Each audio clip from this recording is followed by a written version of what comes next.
आम आदमी पार्टी के राष्ट्रीय संयोजक अरविंद केजरीवाल ने 4 अगस्त 2026 को केंद्र सरकार की E20 पेट्रोल नीति के विरोध में प्रधानमंत्री आवास की ओर एक विरोध मार्च निकाला। दिल्ली पुलिस ने केजरीवाल, मनीष सिसोदिया और संजय सिंह सहित पार्टी के लगभग 100 नेताओं को फिरोज शाह रोड पर ही रोक दिया, जिसके बाद वे सड़क पर धरने पर बैठ गए।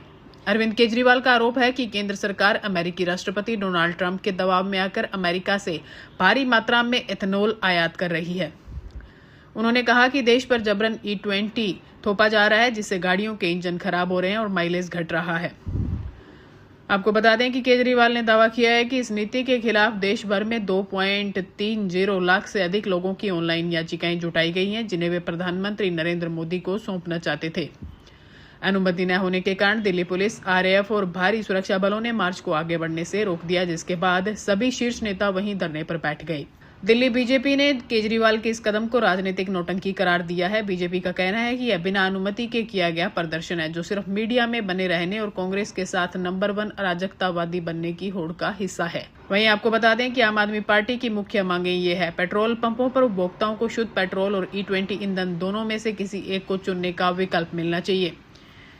E20 पेट्रोल की कीमत सामान्य पेट्रोल से कम रखी जाए। देश में पेट्रोल की कीमतों को घटाकर 84 रुपए प्रति लीटर नीचे लाया जाना चाहिए। अरविंद केजरीवाल द्वारा पेट्रोल की कीमत घटाकर 84 रुपए प्रति लीटर से नीचे लाने की मांग के पीछे एक पूरा गणितीय और राजनीतिक आधार है।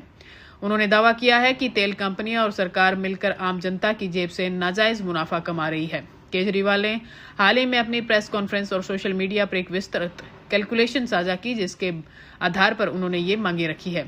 अंतर्राष्ट्रीय बाजार में कच्चे तेल की कीमत लगभग $70 प्रति बैरल है। मौजूदा विनिमय दर के हिसाब से भारत को कच्चे तेल की मूल लागत लगभग 42 रुपए प्रति लीटर पड़ती है। टैक्स और अन्य खर्चे जोड़ने के बाद का ब्रेकअप कुछ इस प्रकार से है: रिफाइनिंग, परिवहन और ऑयल कंपनियों का मार्जिन 9 रुपए प्रति लीटर, केंद्र सरकार के टैक्स 12 रुपए प्रति लीटर, राज्यों का औसत वैट 16 रुपए प्रति लीटर, डीलर कमीशन 3 रुपए प्रति लीटर। केजरीवाल के अनुसार इन सभी टैक्सों और खर्चों को जस का तस रखने के बाद भी शुद्ध पेट्रोल की कीमत देश में 82 से 84 रुपए प्रति लीटर के बीच होनी चाहिए। आखिरकार इस पूरे सियासी दंगल के बीच पिसना आम आदमी को ही पड़ता है। अब गेंद केंद्र सरकार के पाले में है कि क्या वह केजरीवाल की विकल्प चुनने की आजादी वाली मांग पर विचार करती है, या फिर आम जनता को इसी महंगे और विवादित ईंधन के सहारे अपनी गाड़ियां चलानी होगी। बहरहाल पेट्रोल के दाम और E20 नीति को लेकर छिड़ा यह सियासी संग्राम दिल्ली की सड़कों से शुरू होकर अब राज्यों की विधानसभाओं तक पहुंचने के लिए तैयार है।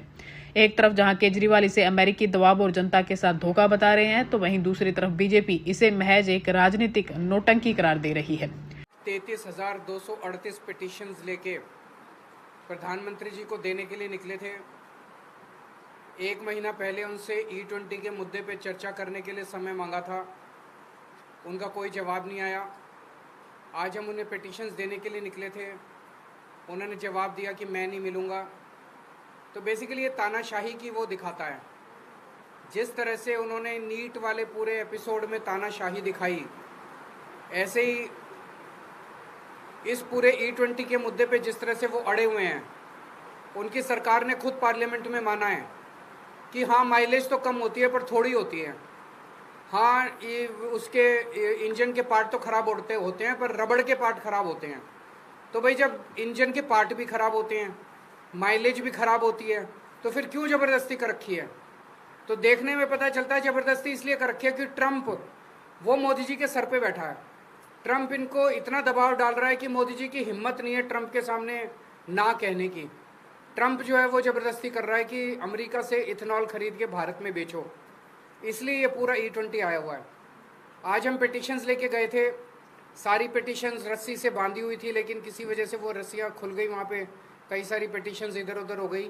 तो अगर प्रधानमंत्री दफ्तर कहेगा तो हम पूरी सारी पिटीशंस का एक फ्रेश सेट उन लोगों को भिजवा देंगे, और उसके ऊपर वो गौर करके अगर 2,33,000 लोगों ने इतनी जल्दी साइन कर दिया तो जाहिर है कि पूरे देश के अंदर इसके ऊपर कितनी ज़्यादा बेचैनी है। तो प्रधानमंत्री जी से हम यही निवेदन करना चाहते हैं कि आप अमेरिका से इथेनॉल ख़रीदना बंद कीजिए, ट्रंप के दबाव को बर्दाश्त करना सीखिए। पूरा देश सफ़र कर रहा है। अभी अभी पंजाब विधानसभा में प्रस्ताव पारित किया गया है कि E20 जो है वो विड्रॉ किया जाए। E20 जनता के खिलाफ है और प्रधानमंत्री जी को ट्रंप का दबाव नहीं मानना चाहिए। गोवा के अंदर हमारे 2 MLA हैं, गुजरात के अंदर हमारे 5 एमएलए हैं, गुजरात में और जम्मू कश्मीर में 1 एमएलए है। तो जम्मू कश्मीर, गुजरात और गोवा में भी हमारे एमएलए जो हैं वो प्रस्ताव पेश करेंगे। पास होगा कि नहीं होगा हमें मालूम है, क्योंकि वहाँ बीजेपी की गवर्नमेंट्स हैं इन दोनों राज्यों में, तो कम से कम गुजरात में और गोवा में, तो वो पास तो नहीं होने देंगे।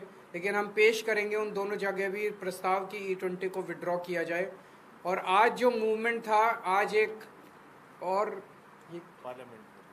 पार्लियामेंट में भी इन्होंने प्रश्न रखा था संजय जी ने, और उसका जवाब आया ही, उसके बारे में ये थोड़ा सा बताएंगे।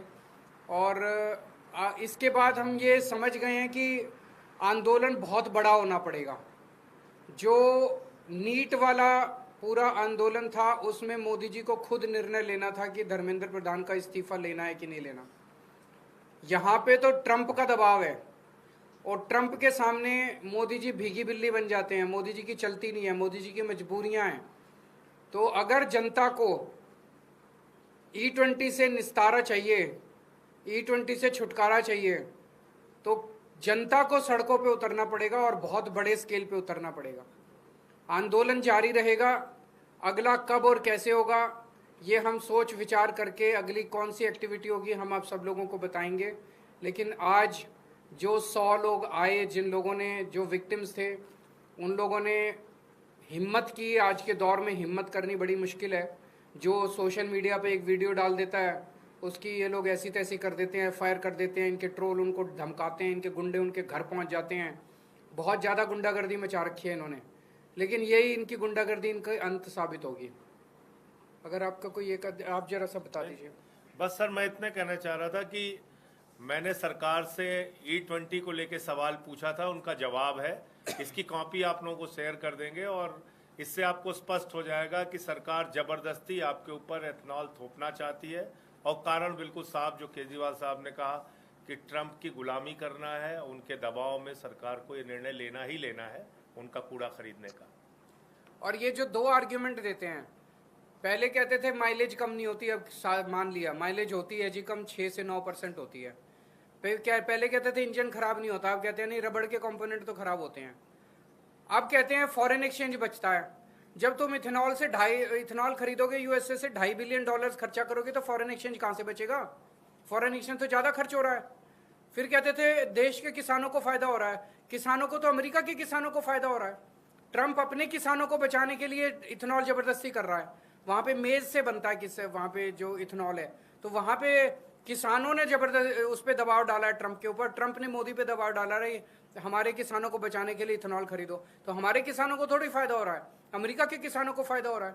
तो बेसिकली केवल और केवल ट्रंप के दबाव में ये सारा खेल खेला जा रहा है, क्योंकि हमारा प्रधानमंत्री कमजोर प्रधानमंत्री। इस मुद्दे पर आपके क्या विचार है, कमेंट सेक्शन में जरूर साझा कीजिए। फिलहाल आप देखते रहिए न्यूज़ टाउन। धन्यवाद। जय हिंद।